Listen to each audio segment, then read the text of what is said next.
All right, after losing over 15 players to the transfer portal since Tuesday, Colorado head coach Deion Sanders, prime time, ripping the media, calling them out, saying, "You guys don't know anything. What are we actually losing in these players?" Now, Deion's always good for a good press clip, entertaining kind of guy, but this all started after the spring transfer portal window opened on Tuesday. Buffalo losing over 15 players, multiple impact guys, losing a five-star cornerback from the 2023 class, and their starting right tackle, Washington, who is maybe the only competent person on the Buffalo's offensive line last year. But Deion had to go on a thing, goes, "Do you guys even do your research?" Talking to the media. He goes, "What have we actually lost?" Now the media quipped back and said, depth, blue chip prospects. He goes, "Did we really?" Calling out the entire transfer process, talking about when a guy is a starter in a transfer, is he really a starter? You don't really find starters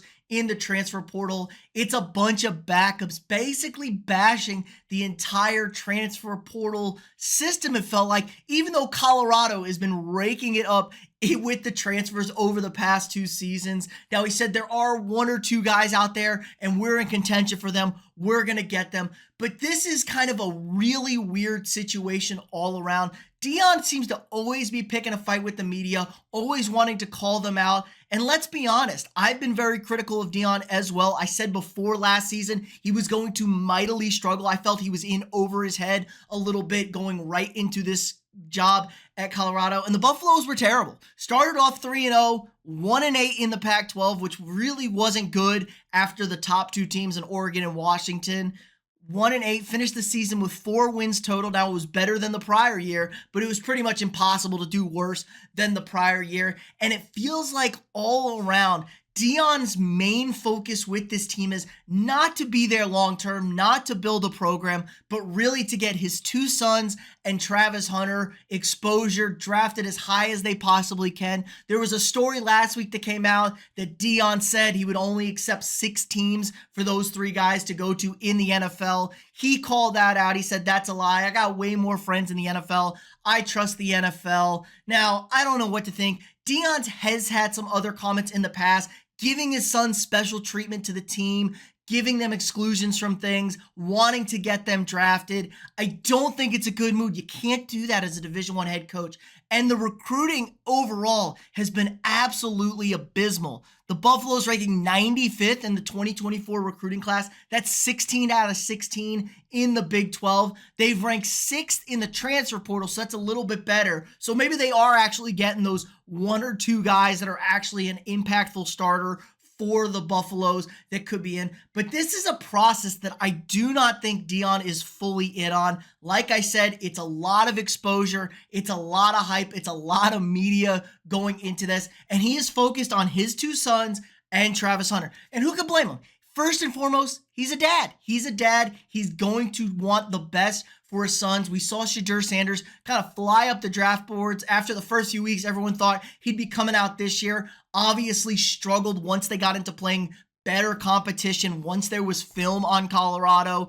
It really, really needs some more work there. Now, the Buffaloes going into the Big 12, I think, is a very big opportunity. If Colorado can have a successful season in the Big 12 next year, like, again, no Texas, no Oklahoma anymore. This is maybe the worst, definitely the worst conference, I would say, in college football as far as the Power 5 are concerned. So if you could actually see substantial gains with this team, if they can stay healthy with his primetime impact players, his big 3, maybe they can get themselves, into bowl consideration, get into a bowl game.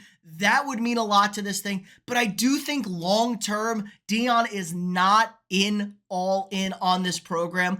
I would make a wager out there that Deion isn't going to be at Colorado within 3 years of his sons and Hunter leaving. So after next season, I don't think this is a long-term gig for him. I could see him getting bored. I could see him losing focus. I could see him just struggling. I'm not sure how good of a coach Deion Sanders is. He's a great motivator. He can talk anybody's ear off. He's charismatic. He's charming.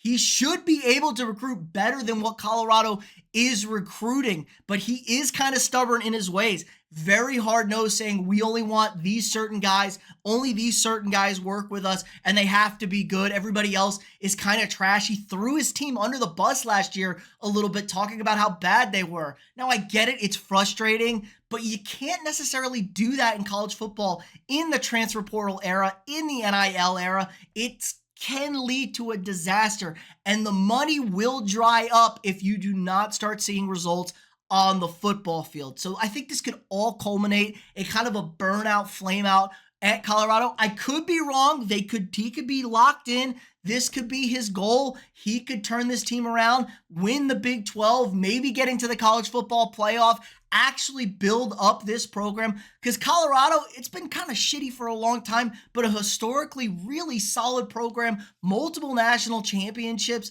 This is a really, really interesting and good job to have, I think, all around. I think they have a strong booster core, guys that are willing to donate the money to get it there. And we've seen that with Deion coming to the team. But I don't know. Let me know what you guys think in the comments below.